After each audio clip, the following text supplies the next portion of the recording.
Ya, pemirsa Lansor, kali ini kita akan membahas topik Indonesia Inspirasi Dunia.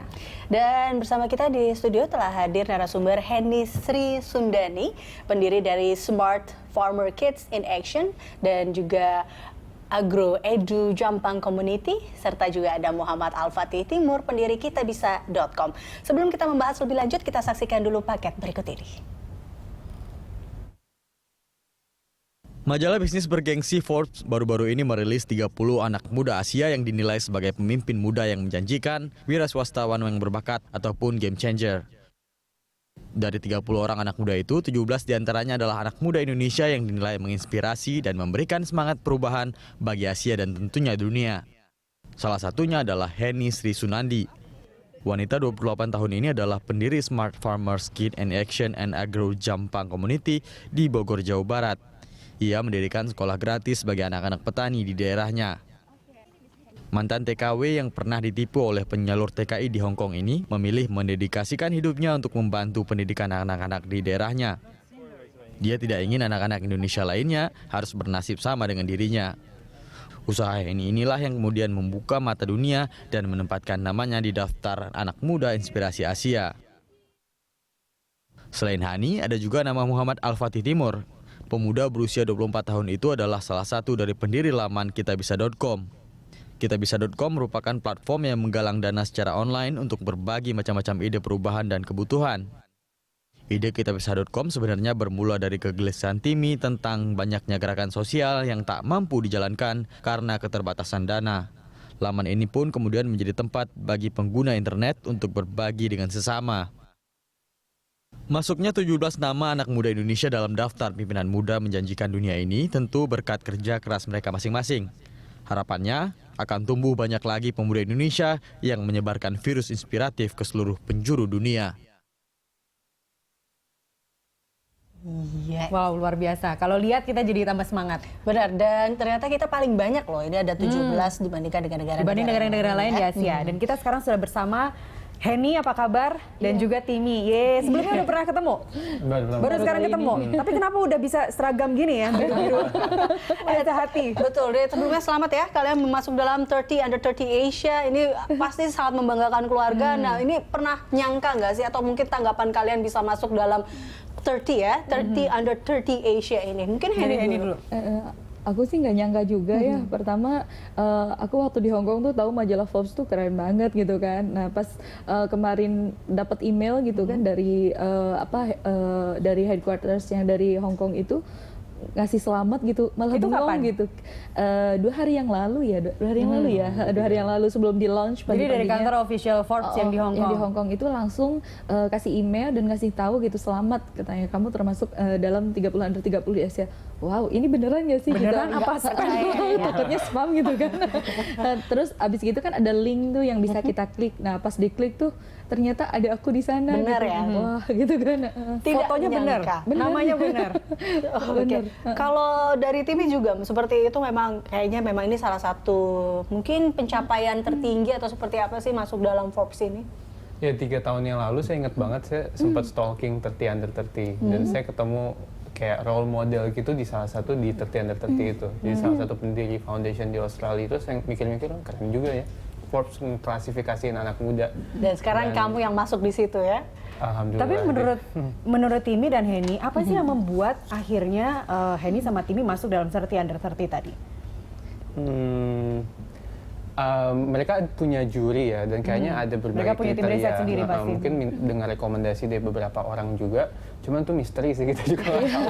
Ya, memang mungkin, sampai sekarang memang kita nggak dikasih tahu ya kriterianya seperti apa, tapi pada intinya mungkin lebih ke perubahannya seperti apa sih yang diberikan oleh orang-orang tersebut gitu, dan kontribusinya terhadap negaranya. Nah, kontribusi terhadap negara di Siti, dan kita lihat memang kalau dari Henny sendiri ini kan merupakan pendiri dari kita tahu Smart Farmer Kids in Action, juga ada Agro Edu Jampang Community. Ini juga salah satu sekolah gratis ya untuk bagi anak-anak petani juga. Nah, kalau kita ke Henny dulu nih, apa sih Henny yang melatar belakangnya akhirnya Henny mungkin membuat itu dan menjadi seorang social entrepreneur juga nih?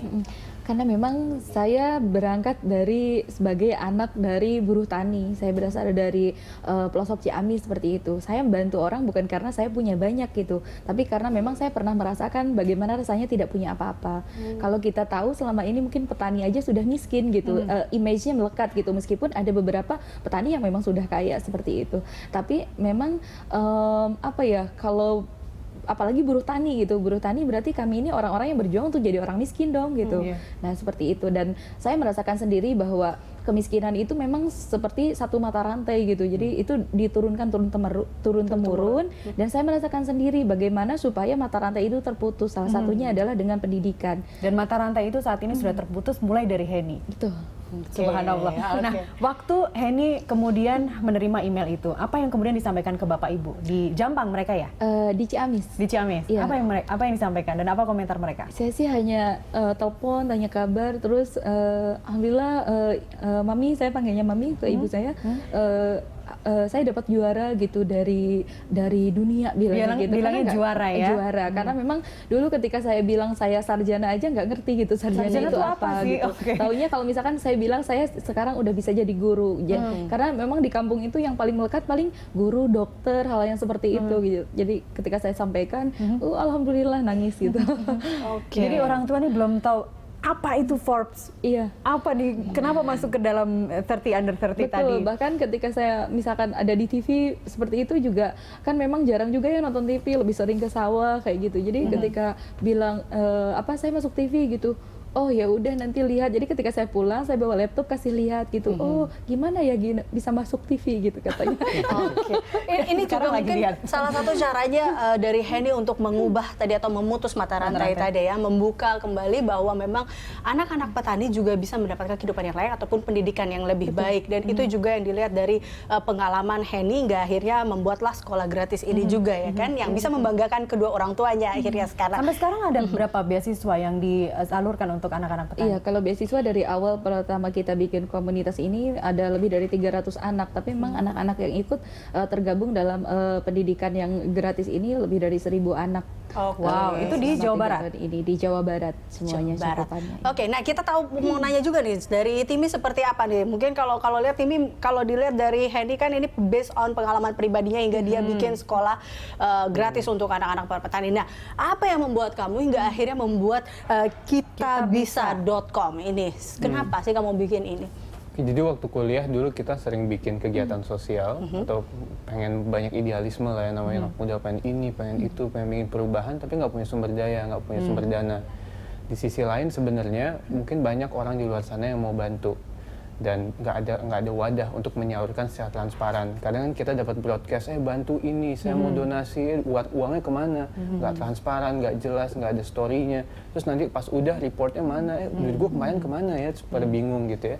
Dan ini berarti ada yang salah nih di antara dua ini, dan kepikiran lah kenapa nggak kita bikin platform yang menghubungkan antara orang yang mau bikin inisiatif sosial, bisa dia punya proyek sosial, atau dia mau mengkampanyekan isu sosial, atau bahkan dia mau bantuin temen yang lagi sakit, jadi dia lagi nyari donasi. Proyek awal kali pertama waktu itu 2013. 2013 waktu itu masih proyek mahasiswa, jadi kayak orang bikin perpustakaan, orang bikin rumah belajar, atau ada juga waktu sekolah sempat mau digusur. Ini berarti sama teman-teman dari FEUI ya? Ya, jadi mahasiswa pada apply ke Kitabisa, mereka masukin proposal, gue mau bikin ini, gue mau bikin ini, terus mereka kampanyekan, mereka dapat donasi.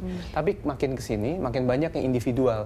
Jadi mau memberangkatkan umroh buat seorang pedagang asongan. Renovasi rumah. Sampai ada yang mau beli kasur segala. Seharga 10 juta akhirnya terkumpul. Tapi mungkin pada saat awal, bagaimana caranya akhirnya Timi bisa untuk mengajak, walaupun awalnya memang adalah proyek bersama dengan teman-teman. Nah, akhirnya membuat kitabisa.com ini awalnya bagaimana? Akhirnya bisa mensosialisasikan juga kepada ataupun meyakinkan teman-teman untuk bergabung. Ya, jadi waktu itu saya lulus dari Ekonomi UI, saya gabung sama guru saya, Pak Renald Kasali, dan beliau yang quote-unquote ngebukain pintu. Beliau ngenalin sama beberapa selebriti, jadi dapat endorsement, kemudian beliau ngasih fasilitas, dan kita kayak banyak terbantu lah sama beliau. Dan waktu itu kita timnya kayak cuma 2 orang, kecil banget, 1 tahun, waktu itu masih part time, saya sambil kerja juga sama Pak Renal jadi asisten. Tapi pelan-pelan lama-lama karena basisnya website, orang ngeliat terus campaign, dan setiap orang campaign kan dia nyebarin ke teman-temannya, dan temannya jadi tahu, oh ada alat nih buat galang dana, terus dia nyebarin lagi, jadi masih organik sih, kita jarang banget pakai iklan-iklan kayak iklan. Kalau kita lihat dari 2013 tadi ya, Betul. Timi mulai kitabisa.com tadi, kitabisa.com. ya. .com. Dari 2013 sampai sekarang kira-kira sudah terkumpul berapa banyak yang didonasikan? Ya, kalau 2013 aja tuh kayaknya cuma 200-300 juta, karena awal-awal. 3-4 proyek. Tapi itu yang ada. tersalurkan semua Itu ke tersalurkan, tempatnya. dan kita kasih laporan. Kalau duitnya udah masuk, itu apa outputnya. 2014 tuh kira-kira di 1-2 miliar, tapi di 2000 sampai per detik ini akumulasi itu udah di 9,5 miliar. Wow, Oke, wow, baik. banyak banget. Banyak ya. Banyak banget, dan itu langsung kepada memang mereka yang minta ya, mereka yang langsung apply. Mereka yang berkampanye. Jadi ada orang yang butuh, orang pengen galang dana isu sosial, dia masuk ke Kitabisa, dia kampanye, orang yang punya uang masuk ke Kitabisa, donasi di Kitabisa. Dan itu terus sarananya melalui si website tadi ya, website di situ ada semuanya cara online. bagaimana donasi segala Persis. macam. Oke, Persis. Kalau Henny dari 2011 sampai sekarang? Ya sekitar di atas 2 mungkin ya, di atas 2M, karena Wow. memang kalau kita bisa itu platform saja. Kalau kami ini dari mulai asesmen di lapangan, kami funding, setelah funding kami menyalurkan, terus kami pelaporan juga, itu semuanya ada di sana, dan kampanye segala macam itu memang dari kita komunitas semua gitu yang kerja. Jadi yang melakukan assessment, yang melakukan riset, yang langsung ke daerah, itu semuanya teman-teman sendiri yang yang dikerahkan, di dan mereka komunitas. for free. Iya, Tidak semuanya digaji. relawan tidak digaji. Oke. 28 tahun, 24 tahun tapi bisa mendonasikan miliaran rupiah. Nah, ini bagaimana juga ke depannya kita bisa ingin tahu juga nih, bagaimana kalau mau ada yang mau jadi relawannya juga nih nanti mau ikut gabung bersama Eni Mau dan ikut juga ngajar misalnya. Timi. Kita akan lanjutkan perbincangan ini usai jeda pariwara. Pemirsa, kami akan kembali sesaat lagi.